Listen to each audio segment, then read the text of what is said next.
Good morning, students of class 8A. Welcome to our English period.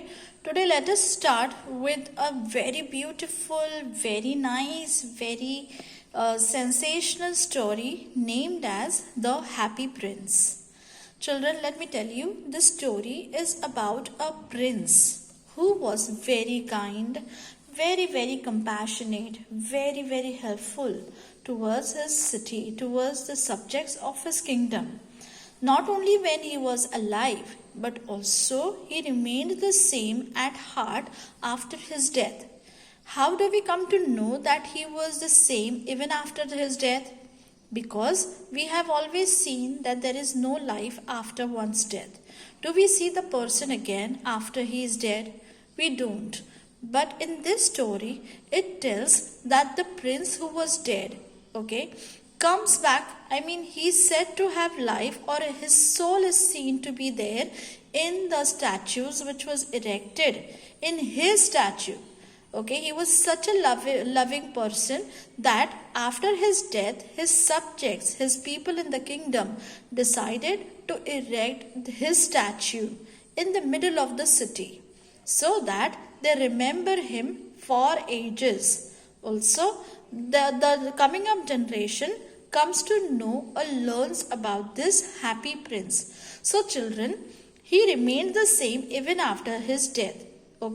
His soul, people thought that his soul was there in the statue. He was really there.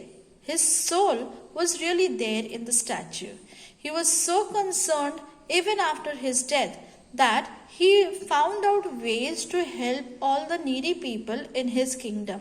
So let us see how this prince came to be known as Happy Prince. Here's the lesson, The Happy Prince, on page number 46.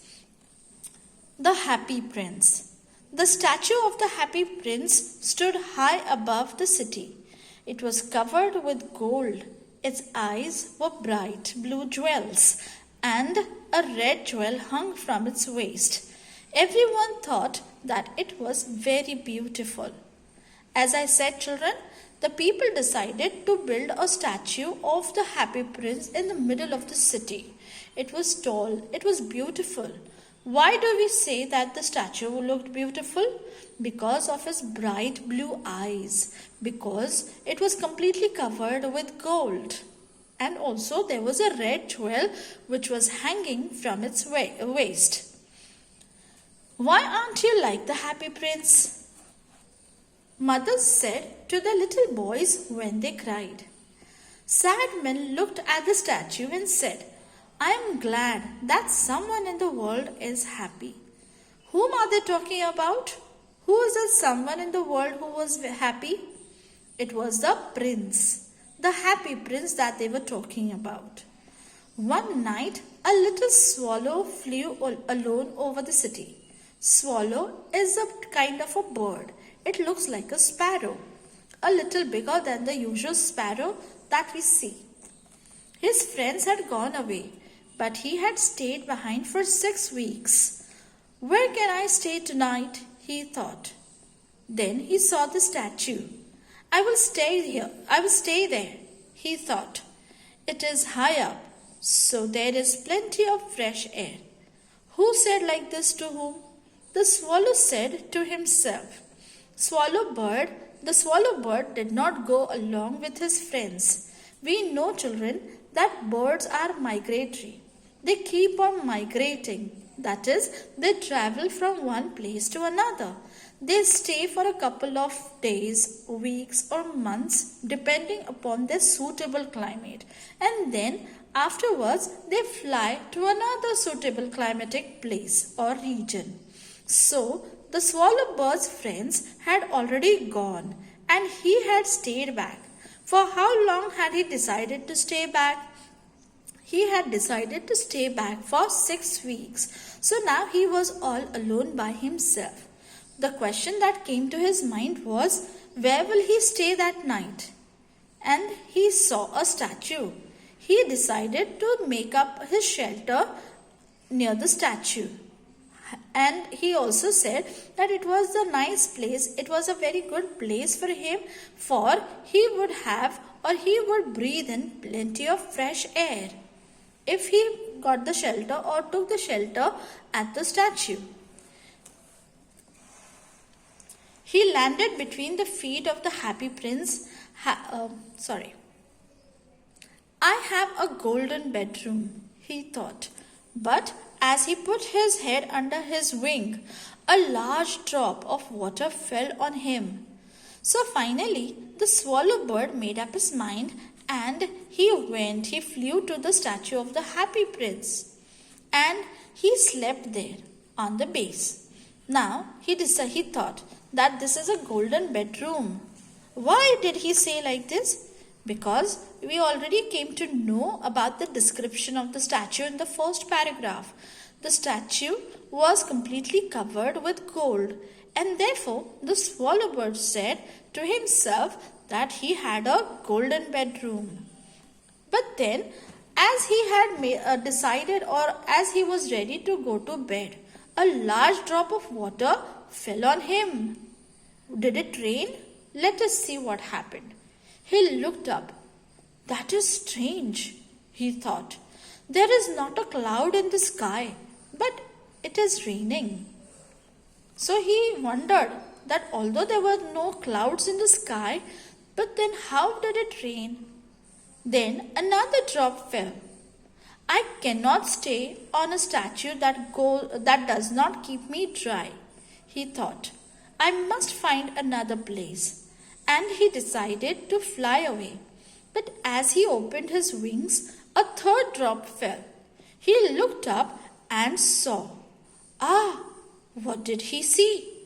So when the swallow bird decided to stay there or sleep near the statue, he was very happy when he decided, because he thought it would be the safest place and also a suitable place to reside where he could breathe in fresh air, lots of fresh air, plenty of fresh air.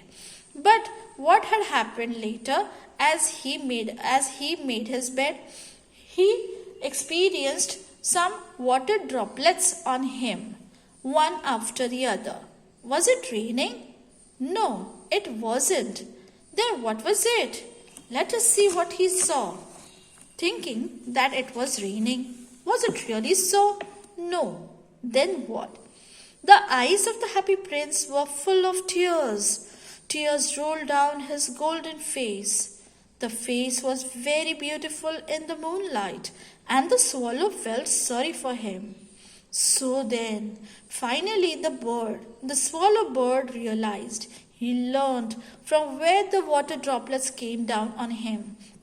They were the tears that were rolling down from the happy prince's bright blue eyes. My goodness, it was an inanimate object. Can a statue be alive? Can it be real? No. Then how did the happy prince cry? How did the swallow bird see the happy prince's eyes full of tears? And they were rolling down his golden face. His face was beautiful in the moonlight, but it looked sad. Who are you? Asked the bird. I am the happy prince. Then why are you crying? I am wet with your tears. When I was alive, said the prince, I had a heart like every other man, but I did not know what tears were. I lived in a palace where there was no sadness. In the daytime, I played with my friends in a beautiful garden, and in the evening I danced. There was a high wall round the garden, but I did not know what lay on the other side. So I was called the happy prince. So children, here we understand why was the prince called as happy prince while he was alive and while he was young. So what is it mentioned here? How was the life of the happy prince while he was enjoying his childhood? He was very, very happy. He lived in a palace and he did not know what sadness meant or like. He did not know what sadness was. He did not know what troubles were. He enjoyed his daytime playing with his friends in a beautiful garden in the premises of the palace. and in the evening he danced. So, and also there was a high wall erected round the garden. So he was not able to see what kind of world was there beyond the wall or beyond the palace because of the high built wall. And therefore the happy prince was kept ignorant of the outworld of the world outside. Therefore he didn't know what sadness was, and he kept himself happy all the time. I was pleased with my little world. So here we see that the happy prince, while he was young and alive, he was pleased, means he was happy with his little world. What happened later? We will see that in the next session.